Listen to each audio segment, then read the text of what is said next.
मित्रांनो, तुम्ही जेवण करता पण जेवणानंतर पोट जड झाल्यासारखं वाटतं, वारंवार ढेकर येते, पोट फुगतं, गॅस होतो आणि जेवल्यानंतर पुन्हा आळस, झोप किंवा अस्वस्थता जाणवते. मित्रांनो, जर तुमच्या बाबतीतही असं होत असेल तर हा व्हिडिओ तुमच्यासाठी खूप महत्त्वाचा आहे. कारण आजकाल लाखो लोक एकाच समस्येने त्रस्त आहेत आणि ती म्हणजे कमकुवत पचनशक्ती. मित्रांनो, आपण कितीही पौष्टिक अन्न खाल्लं, महागडी फळं खाल्ली, दूध, ड्रायफ्रुट्स किंवा प्रोटीनयुक्त पदार्थ खाल्ले तरी त्याचा शरीराला फायदा तेव्हाच होतो जेव्हा ते व्यवस्थित पचतात.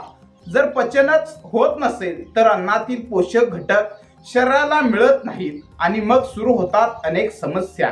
गॅस, ऍसिडिटी, बद्धकोष्ठता, पोट फुगणे, थकवा जाणवणे, वजन वाढणे आणि त्वचेच्या समस्या आणि अनेक आजार.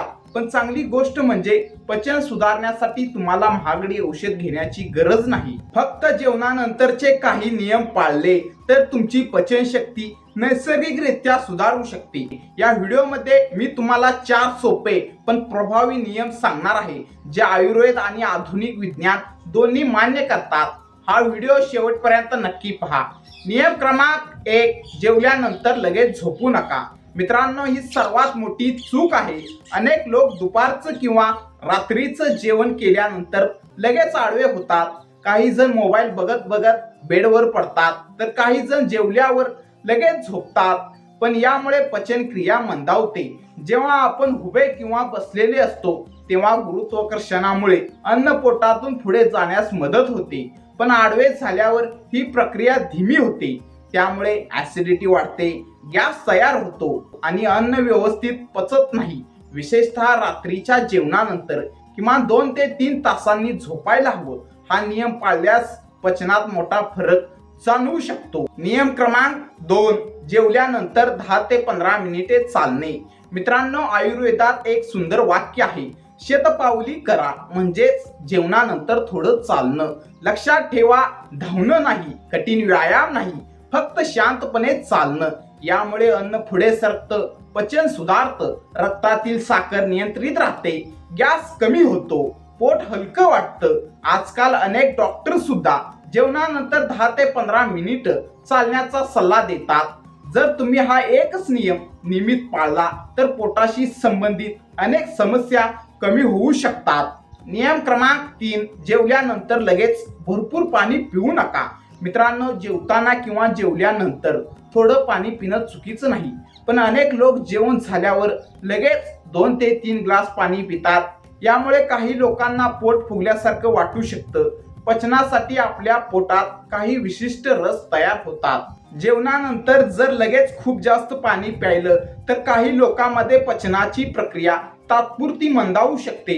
म्हणून जेवणानंतर थोड्या प्रमाणात पाणी घ्या आणि भरपूर पाणी प्यायचं असल्यास 20 ते 30 मिनिटांनंतर प्या. यामुळे पचनक्रियेला मदत होते. नियम क्रमांक 4, जेवण शांतपणे आणि चावून खा.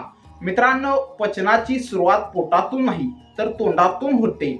आजकाल अनेक लोक घाईघाईत जेवतात, मोबाईल बघत जेवतात, टीव्ही बघत जेवतात आणि अन्न नीट चावत नाहीत. परिणामी मोठे अन्नकण थेट पोटात जातात आणि पोटाला जास्त मेहनत घ्यावी लागते. जर तुम्ही प्रत्येक घास व्यवस्थित चावून खाल्ला तर पचन सुधारेल, गॅस कमी होईल, ऍसिडिटी कमी होईल, पोषक घटक चांगले शोषले जातील. म्हणून जेवणाला वेळ द्या, शांतपणे बसा आणि प्रत्येक घास मन लावून खा. पचन खराब होण्याची सामान्य कारणे. मित्रांनो, पचन बिघडण्यामागची काही सामान्य कारणं: जास्त तेलकट पदार्थ, जास्त फूड, रात्री उशिरा जेवण, कमी झोप, ताणतणाव, धूम्रपान, मद्यपान, व्यायामाचा अभाव.